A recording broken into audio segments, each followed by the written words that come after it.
السلام علیکم کے ناولز پر آپ سب کو ویلکم۔ ایک اور خوبصورت شاندار ناول کے ساتھ حاضر ہیں جس کا نام ہے محبت بنا کچھ درکار نہیں۔ اس ناول کے رائٹر ہیں اندلیپ چودھری۔ چلیں ناول کی جانب بڑھتے ہیں۔ ہمیں راستوں کی ضرورت نہیں ہے، ہمیں تیرے پاؤں کے نشان مل گئے ہیں۔ بڑی آرزو تھی کہ وہ دن بھی آئے، تیرے نام سے ہم خود کو بلائیں، یہیں پہ ہمیں دو جہاں مل گئے ہیں۔ گانے کا یہ مخصوص حصہ بار بار ریکارڈ کیا گیا تھا۔ آواز اس قدر دھیمی تھی کہ ٹیپ ریکارڈر کے پاس بیٹھی ہوئی شہزانہ علی ہی سن پا رہی تھی۔ گانے کے دلکش بول بہت اچھے لگ رہے تھے۔ چہرے پر سکون اور گلابی ہونٹوں پر دل نواز مسکراہٹ تھی۔ وہ اپنے دائیں ہاتھ کی شہادت کی انگلی زمین کی کچی مٹی پر پھیر رہی تھی۔ گھر میں وہ اس وقت تنہا تھی۔ اماں جی شاہینہ کے ساتھ کسی کے ہاں میلاد پر گئی ہوئی تھی۔ عثمان علی کا کرکٹ کا میچ تھا سو وہ غائب تھا۔ ابا جی کا یہ ٹائم تو اپنے دوستوں کے لیے وقف تھا، اور حمزہ علی اپنے دوست احتشام آغا سے ملنے آج ہی لاہور گئے تھے۔ اماں اس کو کبھی تنہا نہیں چھوڑتی تھیں۔ آخر اس کی شادی کو ابھی 2 ہفتے ہی تو ہوئے تھے۔ بقول اماں کہ وہ ابھی اس گھر در و دیوار ماحول سے مانوس نہیں ہوئی، لہٰذا کہیں گھبرا نہ جائے۔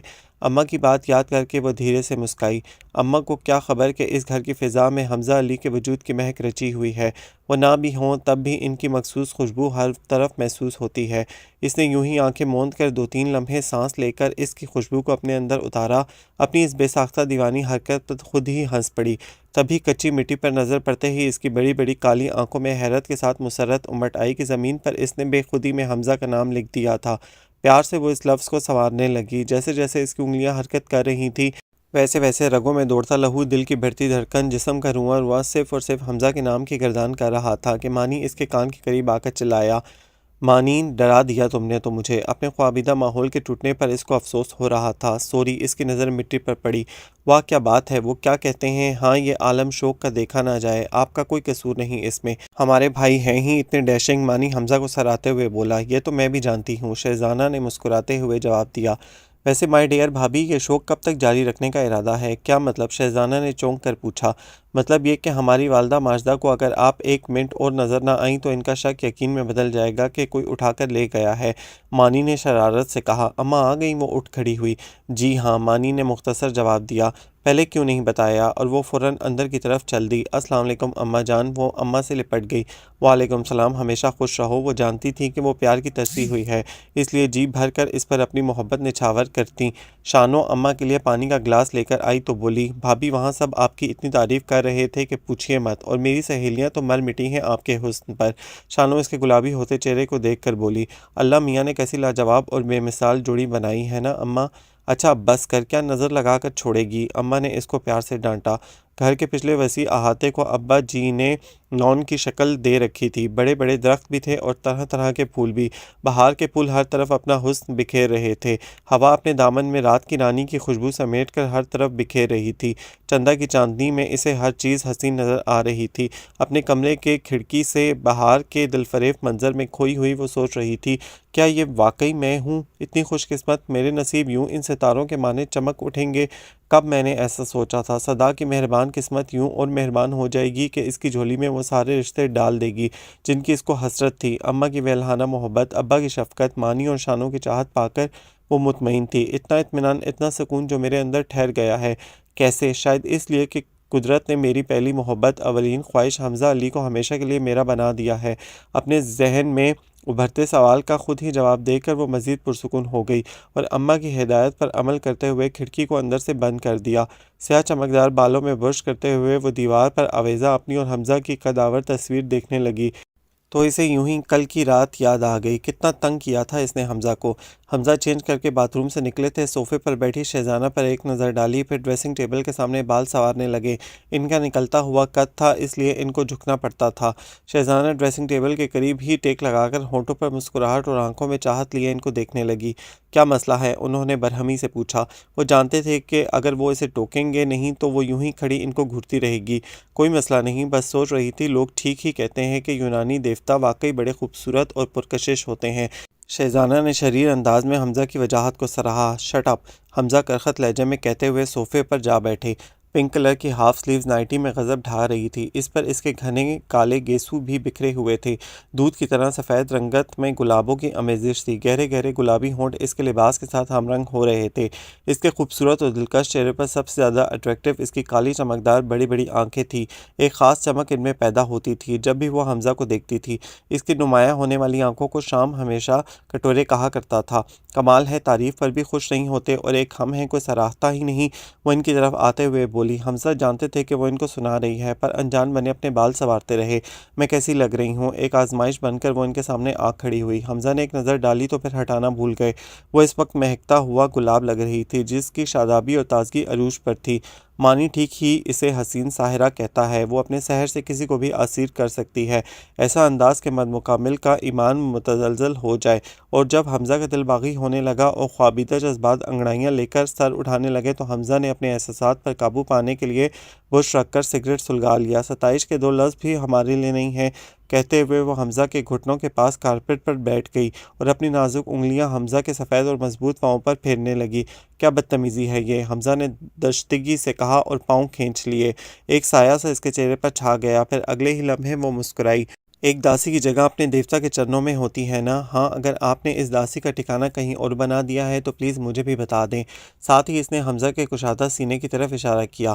بند کرو اپنی بکواس، کس قدر گھٹیا حرکتیں ہیں تمہاری۔ حمزہ ایک دم ہی غصے میں آ گئے۔ اٹ از انبلیویبل کہ شامی جیسے سلجھے ہوئے نفیس بندے کی تم دوست ہو، کیسے برداشت کرتا ہوگا وہ تم کو؟ میں تو 2 ہفتوں میں تنگ آ گیا ہوں۔ وہ جھنجھلائے ہوئے اٹھے اور لائٹ آف کر کے بیڈ پر لیٹ گئے۔ میری جان تم ہی جان، پیار تم سے ہی ہو ہی گیا ہے، ہم کیا کریں؟ شہزانہ بھی ڈھیٹ تھی، گنگنانا شروع ہو گئی۔ شہزانہ نے جب دوسرے کے بعد تیسرا گھٹیا سا گانا شروع کیا تو حمزہ کا ضبط کرنا مشکل ہو گیا۔ بند کرو یہ گھٹیا بکواس، اگر اتنا ہی شوق ہے تو میرے کمرے سے باہر جا کر پورا کرو۔ دھیمی آواز میں وہ گرجے۔ آپ کی نہیں تو اس کمرے کی آدھی مالک تو اب میں بھی ہوں، شہزانہ نے ڈٹائی سے جواب دیا۔ وہ بھی شامی کی بدولت، ڈونٹ فارگیٹ دیٹ، حمزہ نے اسے یاد دلایا۔ یہ بھی بتا دیں کہ کس کے باعث پوری مالک بن جاؤں گی؟ شہزانہ کی آواز میں شوخی تھی۔ اس کی بات کا مطلب سمجھ کر حمزہ مزید تپ گئے۔ کسی خوش فہمی میں مت رہنا، میں پہلے ہی بتا چکا ہوں تمہیں، میرے دل میں تمہارے لیے کوئی سافٹ کارنر نہیں ہے، اور یہ جو تمہیں ٹالریٹ کر رہا ہوں تو صرف اور صرف شامی کی خاطر، سمجھی؟ یک لک تھی۔ ان کا لہجہ کرخت ہو گیا تو وہ کنٹرول کرتے ہوئے بولے۔ اب تمہاری کوئی آواز نہ آئے، کہہ کر دوبارہ لیٹ گئے۔ شہزانہ کے لیے کوئی بھی بات نئی نہیں تھی، پر وہ جانتی تھی کہ حمزہ نے صبح لاہور جانا ہے، اس لیے مزید انہیں پریشان کرنا مناسب نہ سمجھا اور وہیں صوفے پر کمبل لے کر لیٹ گئی۔ شامی، وائی ڈونٹ یو انڈرسٹینڈ؟ حمزہ کل سے شامی کو شہزانہ کی حرکتوں کے متعلق آگاہ کرنے کی کوشش کر رہے تھے۔ شہزانہ اور وہ سب سمجھ کر بھی انجان بن رہا تھا۔ حمزہ یار، تم چھوٹی سی بات کو بلا وجہ مسئلہ کشمیر بنا رہے ہو۔ شام نے بات کو ٹالنا چاہا۔ چھوٹی سی بات؟ علی تو چیخ پڑے۔ پورے 2 ہفتے ہو گئے ہیں مجھے اس کی چیپنس برداشت کرتے ہوئے۔ دن تو میں ایسے تیسے گزار لیتا ہوں، لیکن انفارچونیٹلی سونے کے لیے مجھے اپنے بیڈ روم میں جانا پڑتا ہے اور وہاں تمہاری بگڑی چہیتی برجمان ہوتی ہے۔ ڈونٹ نو شامی، اس کی فضول بکواس سن کر مجھے ٹینشن ہوتی ہے، حمزہ نے اپنا ہاتھ گھنے بالوں میں پھیرتے ہوئے کہا۔ آئی کانٹ ٹالریٹ مور، ویسے بھی ابھی تک میں نے صرف تمہاری خاطر اس کی بدتمیزی برداشت کی ہے۔ اوہ شامی اوہ کو لمبا کھینچتے ہوئے بولا۔ چلو مان لیتا ہوں صرف میری خاطر برداشت کر رہے ہو۔ شامی کا معنی خیز انداز حمزہ کو سخت ناگوار گزرا۔ بدتمیز میں ہی بیوقوف تھا جو یہاں چلا آیا۔ وہ تیز قدموں سے دروازے کی طرف بڑھے۔ حمزہ پلیز یار، شامی ان کو بازو سے کھینچ کر اندر لایا۔ حمزہ یار، تم اس کو 2 سال سے جانتے ہو، وہ ایک ماڈرن فیملی کی لڑکی ہے، اس کی عادتیں، نیچر، بولڈنس، ہر ایک بات سے واقف ہو۔ شام نے حمزہ کو زبردستی صوفے پر بٹھاتے ہوئے کہا۔ اگر مجھے رتی برابر بھی معلوم ہوتا کہ اماں ابا کا فیصلہ میرے لیے اتنا تکلیف دہ ہوگا تو کبھی ان کو یہ اختیار نہ دیتا۔ Now it is not fair, تم اماں ابا کو قصوروار نہیں ٹھہرا سکتے۔ اگر تم انکار کر دیتے تو انہیں یقیناً کوئی اعتراض نہ ہوتا۔ یار ویسے تو تم نہایت سلجھے ہوئے انسان ہو، مگر اس معاملے میں تم الجھ کر رہ گئے ہو اور اپنی جان چھڑانے کے لیے سارا اختیار تم نے اماں ابا کو دے دیا۔ تم ٹھیک کہتے ہو، میں واقعی کنفیوز تھا۔ مجھے کبھی اس پر ترس آتا تھا اور کبھی غصہ۔ اس کے حالات جان کر دکھ بھی ہوا تھا۔ پھر اس مسئلے کا حل یہ سوچ کر میں نے اللہ پر چھوڑ دیا کہ اگر اس نے ہمارے نصیب ملانے ہیں تو مل کر رہیں گے، چاہے فیصلہ میں کروں یا اماں ابا۔ انہوں نے سگریٹ ہونٹوں میں دبا لیا۔ یعنی تمہارے دل میں کوئی چور نہیں تھا؟ میں نہیں مانتا حمزہ، شام نے حمزہ کی آنکھوں میں جھانکتے ہوئے کہا۔ اگر ہوتا تو تمہیں سب سے پہلے بتاتا۔ بلیو می، میرے دل میں کبھی اس کے لیے کوئی محبت کا جذبہ نہیں تھا اور نہ ہے، لیکن نفرت بھی نہیں ہے، بس ایک ہمدردی ہے اور بس، اور ہمدردی کی بنیاد پر میں اپنی نئی زندگی کا آغاز نہیں کرنا چاہتا۔ حمزہ نے بات ختم کر کے شام کی طرف دیکھا۔ بالکل ٹھیک فیصلہ ہے تمہارا، ہمدردیوں پر قائم رشتے زیادہ پائیدار نہیں ہوتے۔ میری سمجھ میں یہ نہیں آ رہا کہ پریشانی کی کون سی بات ہے، شام نے الجھ کر پوچھا۔ وہ تمہاری چہیتی خود ایک بہت بڑی پریشانی ہے، اس کی باتیں حرکتیں کم از کم میرے لیے پریشان کن ہیں۔ حمزہ اب کھڑے ہو چکے تھے۔ حمزہ کے انداز بیاں پر شام کا کہکہ چھوٹ گیا۔ ڈونٹ لاف ایٹ می، سب کیا دھرا تمہارا ہے ذلیل شخص۔ وہ شام کو کھا جانے والی نظروں سے گھور رہے تھے۔ بہرحال تم میرے ساتھ چلو اور اسے سمجھاؤ۔ چلنے میں کوئی حرج نہیں، بٹ مائی ڈیئر حمزہ، وہ دن گئے جب میرے سمجھانے پر وہ سمجھ جایا کرتی تھی۔ آج کل وہ محبت کی دنیا میں رہ رہی ہے، جہاں وہ پھولوں، خوشبوؤں، تتلیوں، جگنوؤں کے خواب میں صرف اور صرف تمہیں دیکھتی ہے۔ اس کی زندگی کے تمام روکھے رنگ خوشنما ہو گئے ہیں۔ ایک عرصے بعد اسے کوئی حقیقی خوشی نصیب ہوئی ہے۔ بہرحال میرے سمجھانے کا اس پر قطعاً اثر نہ ہوگا، اس لیے میری مانو ابھی اسے اپنی رنگیلی دنیا میں مگن رہنے دو۔ شامی، اب مجھے یقین ہو گیا ہے کہ اس کو بگاڑنے میں تمہارا بڑا ہاتھ ہے، پر خدا کے لیے اس کے سامنے یہ ساری باتیں مت کرنا، میری خاطر پلیز۔ حمزہ علی تھوڑا سا مسکرائے۔ تھینک گاڈ تم مسکرائے تو، ویسے شہزانہ تمہاری اسی قاتلانہ مسکراہٹ پر ہی فدا ہوئی تھی، شام نے جان بوجھ کر چھیڑا۔ ویسے اماں کو تمہارا نام یوسف ثانی رکھنا چاہیے تھا، شام نے حمزہ کی دلکش اور پر اثر شخصیت پر نظر ڈالتے ہوئے کہا۔ بس ہو گئے شروع ذلیل، انہوں نے اپنی چیپ مٹانے کے لیے صوفے پر پڑا کشن شام کو کھینچ مارا۔ احتشام آغا کے والدین کا روڈ ایکسیڈنٹ میں انتقال ہو گیا تھا جب وہ 8ویں جماعت کا طالب علم تھا۔ جوں توں کر کے اس نے اپنی تعلیم جاری رکھی، ساتھ ہی پارٹ ٹائم جاب بھی کی۔ اردو شاعری سے دلی لگاؤ تھا، ہزاروں ہی اشعار اسے زبانی ازبر تھے۔ رشتہ داروں سے تنگ آ کر اس نے ایک سستا سا فلیٹ لے لیا تھا۔ حمزہ کے ساتھ دوستی بھی بی کام کے دوران ہوئی تھی، مگر حمزہ کم ہی یونیورسٹی آتے تھے۔ گندمی رنگت والے احتشام میں ایک مخصوص کشش تھی، لب و لہجے میں ایسی فطری ملائمت تھی کہ ایک بار ملنے کے بعد دوبارہ ملنے کی چاہ رہتی تھی۔ دل موہ لینے والے انداز گفتگو کے باعث احتشام جلد ہی یونیورسٹی میں آغا کے نام سے مشہور ہو گیا تھا۔ شاید حمزہ کو بھی شام کی یہی بات پسند آئی تھی کہ وہ مخلص اور صاف دل انسان تھا، اس لیے MBA میں ایڈمیشن لینے کے بعد وہ اس کے فلیٹ میں ہی مقیم تھے۔ حمزہ علی نے دیکھتے دیکھتے فلیٹ کا نقشہ بدل دیا تھا۔ شام کے اعتراض کرنے پر حمزہ نے کہیں اور شفٹ ہونے کی دھمکی دے دی تھی۔ حمزہ علی کے والد سکندر علی کے خاندان کا شمار ان خاندانوں میں ہوتا تھا جن کے لیے شرافت اور عزت متاع حیات ہوتی ہے۔ وہ خاندانی رئیس تھے، اپنی زمینیں تھیں، زندگی کی ہر آسائش ان کو میسر تھی، جس کے لیے وہ اپنے رب کا بارہا شکر ادا کرتے تھے۔ سارے گاؤں میں ان کو ایک مقام حاصل تھا، سب عزت کی نگاہ سے دیکھتے تھے۔ چونکہ وہ خود بھی تعلیم یافتہ تھے، اس لیے اپنی اولاد حمزہ، عثمان اور شاہینہ کو بہتر تعلیم دینا چاہتے تھے۔ عثمان آج کل FSC کے پیپرز دے کر فارغ ہوا تھا اور شاہینہ پرائیویٹ BA کی تیاری کر رہی تھی۔ سکندر علی کی صرف ایک ہی بہن تھی جو کراچی میں مقیم تھی، ان کے شوہر کا امریکہ میں بزنس تھا۔ ان کی صرف ایک ہی بیٹی رجا تھی۔ سکندر علی کی بیگم شہر بانو نہایت نفاست پسند اور سلیقہ شعر خاتون تھیں، نوکروں کے ہوتے ہوئے بھی کچن کا کام وہ خود کرتی تھیں۔ حمزہ نے جہاں اپنی والدہ کے نین نکوش اور رنگ چرایا تھا، وہاں ان کی نفاست پسندی بھی حمزہ میں منتقل ہو گئی تھی۔ ہمیشہ ویل ڈریس رہتے تھے، ان کے کپڑے کبھی شکن آلود نہیں ہوتے تھے۔ مٹی اور ڈسٹ سے ان کو نفرت تھی، اس لیے کبھی ننگے پاؤں زمین پر نہیں چلے تھے۔ ہمیشہ سوچ سمجھ کر بولتے، اس لیے کچھ زیادہ ہی سوبر ہو گئے تھے۔ ویسے بھی انہیں نازیبا حرکتیں سخت ناپسند تھیں۔ اس ساری تربیت میں اماں کا ہاتھ تھا۔ بچپن میں جب بھی کبھی بہن بھائیوں میں کوئی جھگڑا ہوتا تو اماں مانی اور شانہ کو ڈانٹ دیتی، حمزہ بڑے بھائی ہیں، سوری کہو انہیں۔ چنانچہ حمزہ کو کبھی معذرت کرنے کا موقع ہی نہیں دیا اماں نے۔ آہستہ آہستہ حمزہ کے اندر اس بات نے جڑ پکڑ لی، چونکہ وہ بڑے ہیں اس لیے کسی بھی بات پر ان کو نادم ہونے کی ضرورت نہیں۔ رفتہ رفتہ یہ عادت حمزہ علی کی نیچر بن گئی کہ وہ کبھی بھی معذرت کا لفظ زبان پر نہ لاتے۔ بعض اوقات ایسا بھی ہوا کہ انہوں نے معذرت کے لیے لب کھولے مگر زبان انکاری ہو گئی، لفظوں نے ساتھ نہ دیا، اور پھر حمزہ نے خود ہی یہ کوشش ترک کر دی۔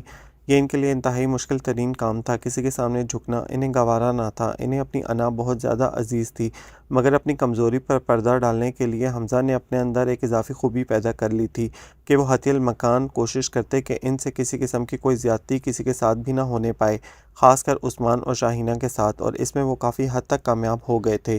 دن اور رات کا چکر یوں ہی چل رہا تھا۔ دن شہزینہ کے دامن میں محبتوں کے خزانے لٹاتا رہا اور رات میں شہزانہ حمزہ کی ایک پیار بھری نظر حاصل کرنے کے لیے اس کو تنگ کرتی، اور اسی ایک رات حمزہ نے شہزانہ کی کمزوری کو پا لیا تھا۔ موسم نے عجیب مدہوش کر دینے والے رنگوں کا پیرہن اوڑھ لیا تھا، ہر چیز پر ایک ترنگ سی چھائی ہوئی تھی اور شہزانہ پر ایک سرشاری سی تھی، اور وہ بار بار اوندھے منہ لیٹے ہوئے حمزہ کے پاؤں کو ہلا رہی تھی۔ اونہوں، حمزہ کو شدید نیند آ رہی تھی، اس لیے صرف اونہوں کہنے پر ہی اکتفا کرتے، پر شہزانہ کہاں باز آنے والی تھی۔ میں تیرے عشق میں مر نہ جاؤں کہیں، تو مجھے آزمانے کی کوشش نہ کر۔